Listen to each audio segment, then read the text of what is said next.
Hello everyone, welcome back to my channel. आज हम पढ़ेंगे आरबीआई के बारे में, यानी कि आरबीआई रिलेटेड जो भी कॉन्सेप्ट होंगे, ये कब बना, कैसे बना, और जो आरबीआई था ये शुरू से इस देश में था या इसे बाद में बनाया गया, किस एक्ट के आधार पर बनाया गया, इन सब चीज़ों के बारे में आज हम इस क्लास में पढ़ेंगे।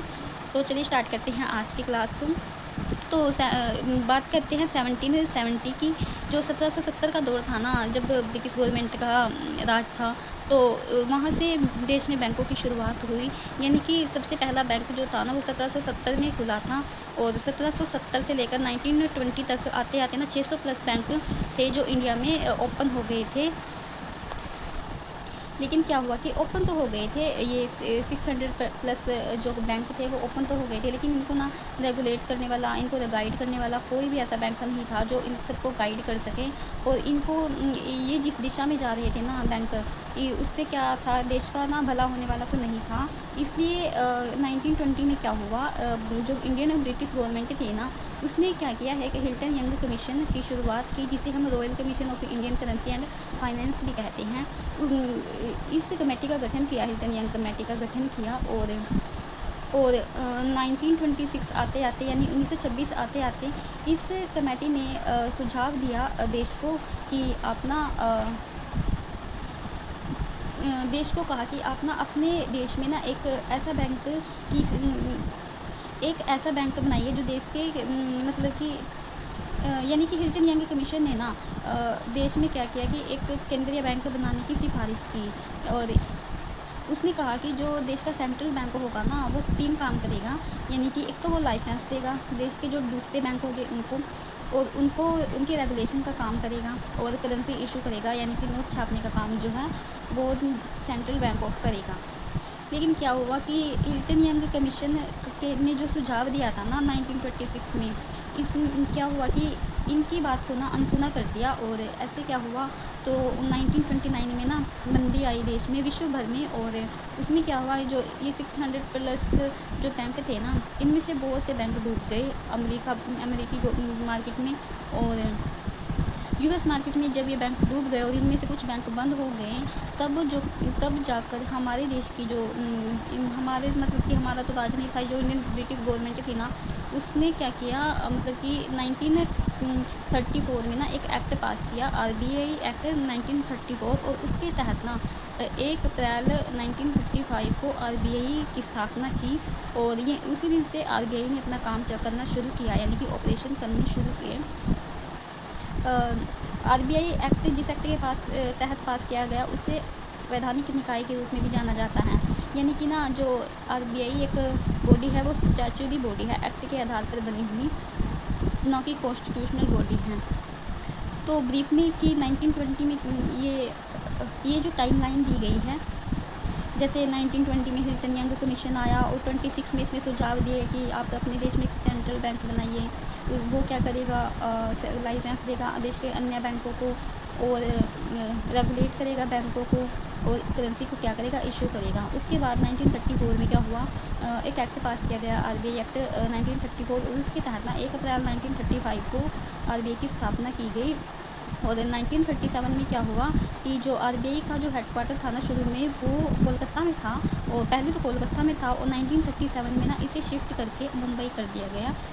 ये कि इम्पोर्टेंट डेट हैं जो आरबीआई रिलेटेड हैं। यहाँ भी लिखा है कि आरबीआई का आरंभिक केंद्रीय कार्यालय कलकत्ता में स्थापित किया गया, और इसे स्थायी रूप से मुंबई कर दिया गया 1937 में। यानी कि पहले तो जो आरबीआई का जो हेडक्वार्टर था वो कोलकाता में था, और उसके बाद 1937 में इसे परमानेंट मुंबई कर दिया गया।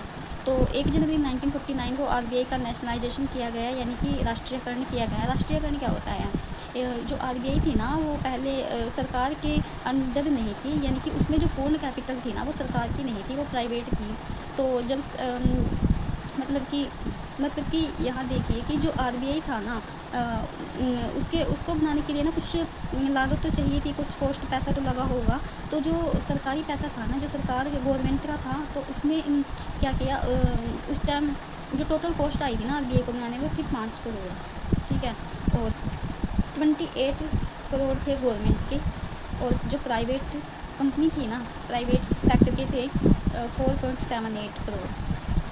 इतना पैसा जो आरबीआई को बनाने में लगा था, और जो इस पर अगर शुरू में ना प्राइवेट का जो अधिकार था आरबीआई पर, लेकिन धीरे धीरे क्या किया गवर्नमेंट ने अपने आरबीआई को ना अपने ऊपर आरबीआई पर अपना अधिकार जमा लिया, और आरबीआई को ना गवर्नमेंट का बैंक बना दिया। यानी कि सही तो है कि अगर कोई देश में संस्था है जो पूरे सिस्टम को रेगुलेट करेगी और वही प्राइवेट है ना, तो फिर फ़ायदा ही क्या उस चीज़ का। इसलिए गवर्नमेंट ने क्या किया, आरबीआई को ना अपने अंदर कर लिया, और 1 जनवरी 1949 तक आते आते ना इसने पूर्ण अधिकार कर दिया आरबीआई पर, और इसका नेशनलाइजेशन कर दिया। यानी कि अब ये संस्था ना गवर्नमेंट की हो गई थी, और इस पर पूर्ण अधिकार ना गवर्नमेंट का हो गया था आरबीआई में ना। अब करते हैं इसके लोकल बोर्ड की बात। यानी कि अब ये तो था इसकी हिस्ट्री के बारे में आरबीआई के, और जो आरबीआई है उसका काम कैसे होता है, यानी कि उसमें जो ऑफिसर होते हैं उसके आरबीआई का संचालन कैसे होता है, उसमें काम कैसे किया जाता है,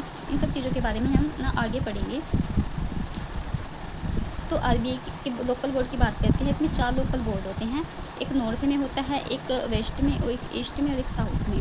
चारों दिशाओं में एक एक लोकल बोर्ड होता है आरबीआई का, और ये 4 जोन हैं आरबीआई के, जहाँ पे आरबीआई का एक लोकल बोर्ड होता है। सबसे पहले नॉर्थ में दिल्ली में, न्यू दिल्ली में इसका लोकल बोर्ड है, फिर मुंबई में, और फिर चेन्नई में, और उसके बाद कोलकाता में, यहाँ पे, ठीक है। ऐसे ही रीजनल ऑफिस 27 हैं आरबीआई के, और जो सब ऑफिसर्स हैं 4 हैं। ओके, अब बात करते हैं सेंट्रल बोर्ड के स्ट्रक्चर के बारे में। सॉरी, यहाँ मैंने लिखा नहीं है, यानी कि इसके स्ट्रक्चर के बारे में। जो आरबीआई में होता है ना, तो सबसे पहले तो एक गवर्नर होता है। आरबीआई में कोई सीईओ एमडी नहीं होता, बल्कि ओनली गवर्नर की पोस्ट होती है, और सबसे जो सर्वोच्च पोस्ट होती है ना आरबीआई की, तो वो ये गवर्नर की ही होती है। और उसके बाद जो 4 डिप्टी गवर्नर होते हैं, ये तो होती है इसके ऑफिशियल की बात है। यानी कि जो हम इसके स्ट्रक्चर को बांटे ना, तो एक तो होता है ऑफिशियल और एक होता है नॉन ऑफिशियल। इसमें क्या होता है, एक तो गवर्नर होता है, और 4 क्या होते हैं, डिप्टी गवर्नर होते हैं। तो टोटल 5 होते हैं इसमें। ओके, और नॉन ऑफिशियल में कितने होते हैं, तो 10 तो मेंबर होते हैं जो गवर्नमेंट ऑफ इंडिया बाहर से लेकर आती है। ओके, और जो 2 मेंबर इसमें आते हैं मिनिस्ट्री ऑफ फाइनेंस से, 2 मेंबर इसमें होते हैं। तो टोटल 10 और 2 12, और जो पीछे मैंने पढ़ा आपको 4 लोकल बोर्ड